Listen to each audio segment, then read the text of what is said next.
Hey everybody, it's season 3, episode 6.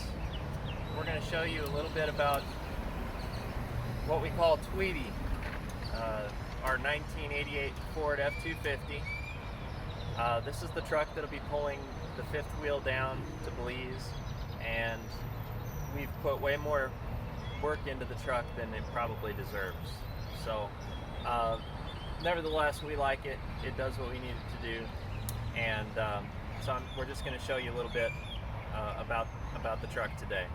So the history is that this truck, I think it started as some other city municipality-owned vehicle. We don't know what it did, but it went from there to a low-budget West Texas volunteer fire department. And they turned it into what they call a brush truck, which is basically a 4x4 pickup painted yellow with a water tank on the back and a pump so that they can go out in the middle of a field and try to put out a brush fire. Brush fire doesn't have a lot of fuel, but there's a lot of wind blowing and it'll just make that fire go across the plain. So they've got to be able to get out where the fire is to put it out. They don't need a lot of water, they just have to be where it is. So anyway, this truck got abused a lot as a fire truck, and then it came into our possession. And I did a bunch of little things to it, and it was a good truck for me, and I drove it for probably 5 years as a daily driver. Before parking it, I had in mind some upgrades to do, and our previous life as business owners, I was too busy to ever get to it. And here in the last couple years, as we understood that we were going to go to Belize, I decided that I was going to get this truck back on the road as our tow vehicle and probably as a daily driver in Belize to the degree that we drive. I'm really hoping to cycle and walk everywhere for the most part, but you have to have a handy vehicle. So anyway, with that intro, this is Tweety. You can see why we call it Tweety. Tweety bird. I think that's Looney Tunes.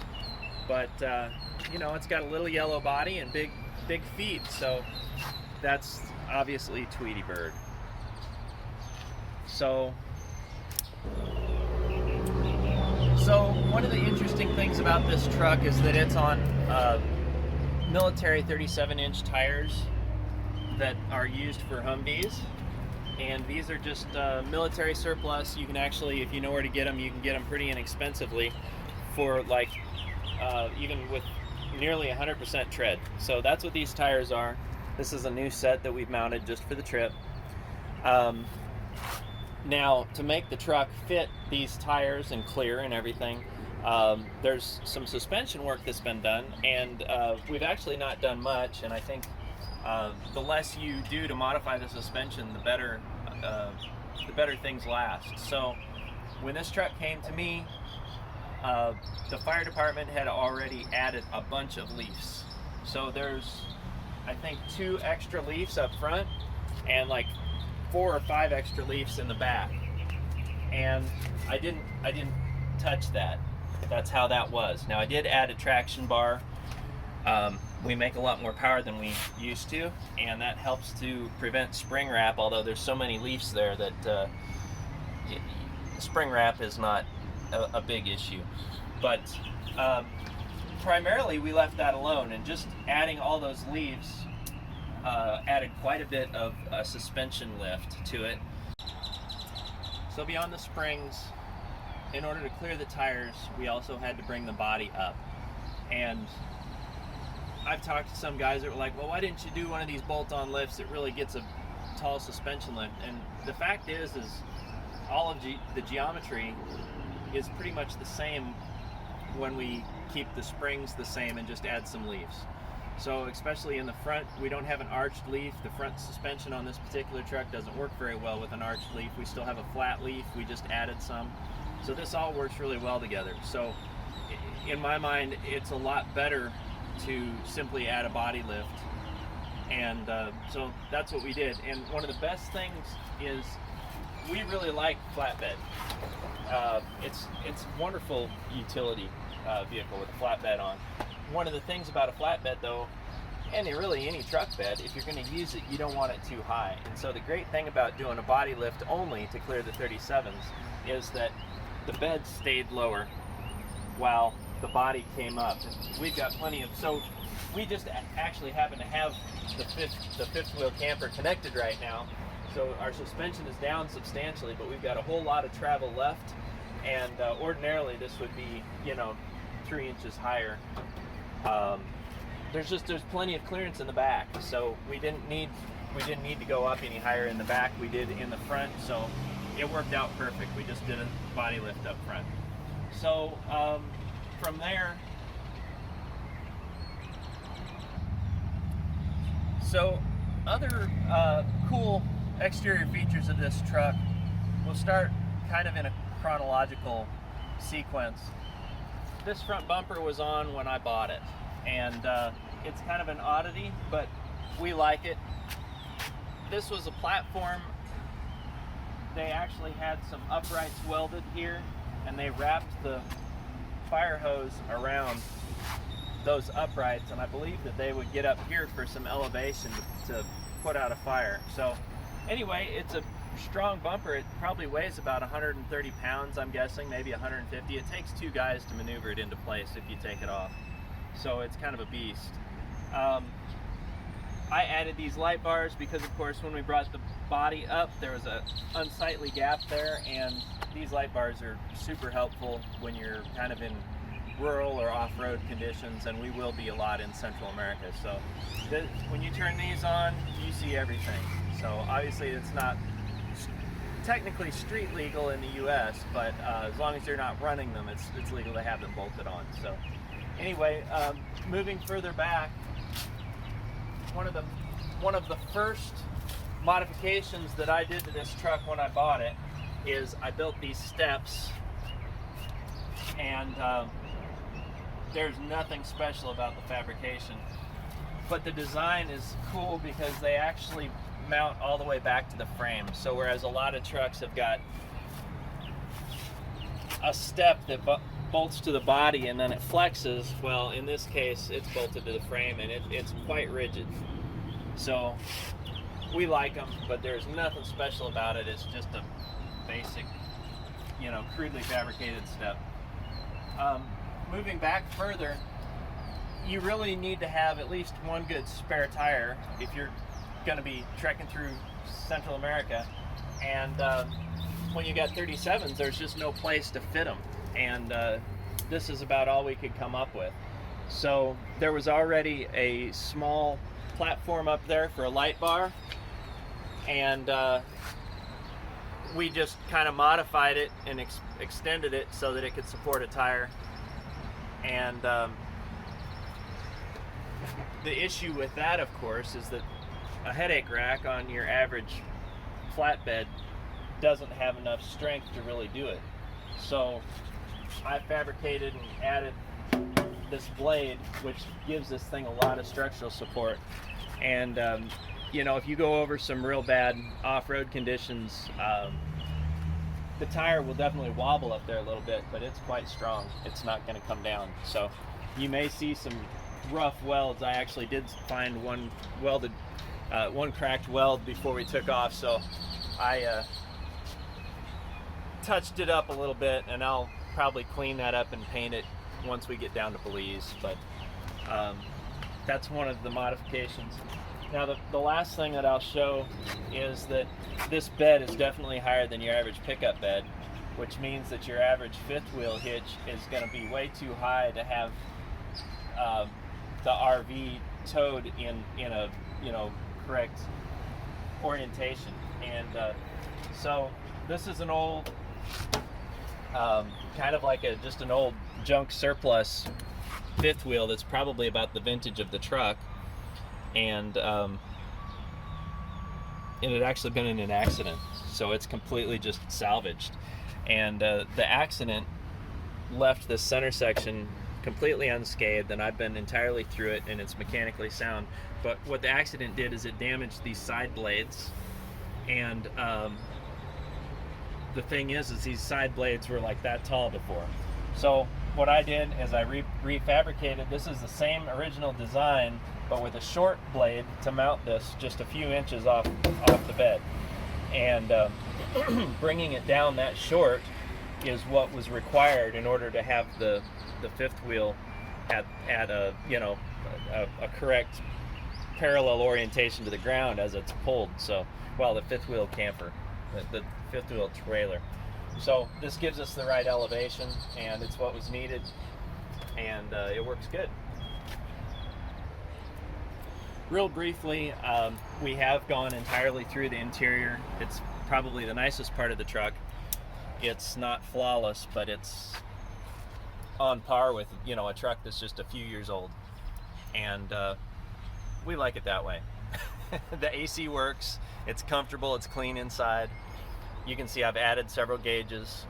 We'll get into why in a little bit. Another nice feature is the rubber floor. So although the interior is nice, if we do have to get in here dirty, mud and whatnot will wash right out. And you notice that it has a 5-speed gear stick coming out of the floor there. This truck was originally a automatic with a C6, and so that's a major upgrade that we undertook early on in the refit process. So moving back from the transmission, I'm using a I think it's 500 horsepower rated Westbend clutch to couple the transmission to the engine, and I was able to find a very low mileage ZF 5-speed. The ZF 5-speed transmission hasn't really been gone through. Coupled to that was a Borgwarner 1356. I got them together. I did take the Borgwarner 1356 transfer case apart because I wanted to check a few things. I did some modifications to the pump so that it won't wear through the side of the case, and I put it all back together. And if you've got back channels to get in touch with me, I can explain to you about the Borgwarner 1356 modification. That's a handy upgrade so that the thing won't gradually kill itself by, say, 150,000 miles. But anyway, moving this direction towards the engine, this is a 7.3 indirect injected diesel motor. It's a naturally aspirated block, but the rotating assembly is from a IDI turbo motor. And Justin Anderson of R&D IDI Performance helped me with a lot of the little details here, but it's got his stage 2 turbo kit. You can see the turbo here, and I don't know if you can see the yeah, I think you can just make out the exhaust manifolds. So the exhaust manifolds and up pipe system are all from Justin Anderson. I've got a 150cc injection pump, and I'm running Justin's cam, but then a lot of this is custom. A lot of this is my own custom fabrication. So starting here, we've got an air box that bolts direct into the. We've got an air box that that bolts directly into the radiator support and routes fresh air into this canister. This is super thin aluminum. This was tricky to weld, but this is got a large can-in style filter in it, and then it goes around to the turbo. The turbo runs over here. This is a intercooler that I kind of fabbed up, and some of the welding is iffy. We started to use it, and the boost was starting to cause it to flex externally, and then I started laying over secondary pieces of aluminum in order to make it strong. So anyway, but it's pretty compact fitment here, and the 3-inch body lift is what allows me to have this intercooler on top of the engine like this, because it gives me more depth right here. But circulating coolant for the intercooler, there's a water pump in position where ordinarily there'd be a vacuum pump, and you can see here those hoses go right up here to the intercooler. So I've got a good-sized 4-row radiator out front of everything behind the billet grill, and that's what cools the water. So this is a entirely separate cooling circuit from the vehicle radiator. So with the vacuum pump absent, and yes, by the way, we did notice this, and this will be fixed immediately after the vehicle, or after the video. But in order to operate brakes when there's no vacuum pump, we had to change over to Hydro Boost, and of course that's a much better brake solution across the board. That's actually a General Motors brake booster from, I think, 98 model truck. I had it spare from another project, and so we just made a few modifications and put it in. The cruise control unit is no longer vacuum operated. That's from a 90s Ford truck, and there's a bunch of stuff that's required to make that work, but ultimately it works with the factory steering wheel buttons just fine. These are my own custom setup for tank. We've got washer tank and coolant tank here. We still have vacuum operated blend doors and whatnot for the HVAC in the cabin, and this is a vacuum pump from, I believe, a 90s Ford truck, and you know, that thing doesn't even pull an amp. So we do still have vacuum required in the vehicle, but only for the HVAC system, and this little guy handles all of that. You can see we've added a water filter for the cooling system. One interesting thing here that I haven't touched on yet is this fan shroud is facilitating the use of a much bigger than stock fan. This fan is from one of the Power Stroke trucks, and I can't remember which year it is exactly, but this thing is something like 4 inches bigger diameter than the factory fan, and a lot more blade surface to boot besides the diameter thing. So I think the last thing, and you guys, anybody that's really familiar with mechanic stuff is wondering what in the world is this. So this is a catch can which processes engine blow by, and so off of the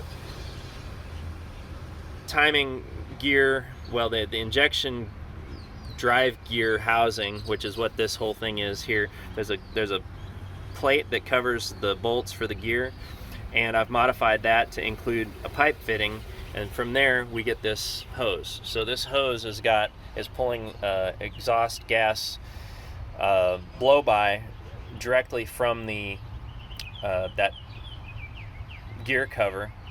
It goes in here, it goes through some stainless mesh to help condense the oil and get it to drip to the bottom, and then the air comes back out here, and it goes over here to our air box, where the vapor, any oil that's still present goes back up into the air filter, and so we're full-time oiling the air filter. And I was initially, this started as kind of a long shot R&D project of my own, not R&D IDI performance, but just my own research and development project. And I really thought that it might over oil the filter, but it actually does just fine. And I think the reason that is the case is that this catch can is quite efficient. And I don't know if you can see it, but there's a little tiny hose at the bottom of this catch can that's routing oil back into the crankcase. So I think that covers all the mods. As far as the actual performance and how well the vehicle does, we've actually logged nearly 10 miles to the gallon pulling this trailer, and the combination is just shy of 25,000 pounds. So I figure we're doing pretty good at 10 miles per gallon. Now that's probably with an average highway speed of 60 miles an hour, and definitely not counting any city driving at all. But on the highway with an average travel speed of 60, we're getting 10 miles to gallon approximately. So it's quite good. I'll let you guys figure out how much horsepower the thing makes with an R&D 150cc injection pump, but it definitely has the power. We could pull the fifth wheel RV at 75 if we wanted to. It's just really not particularly safe at that speed. There's a lot of truck here. I am using a inertia based brake controller.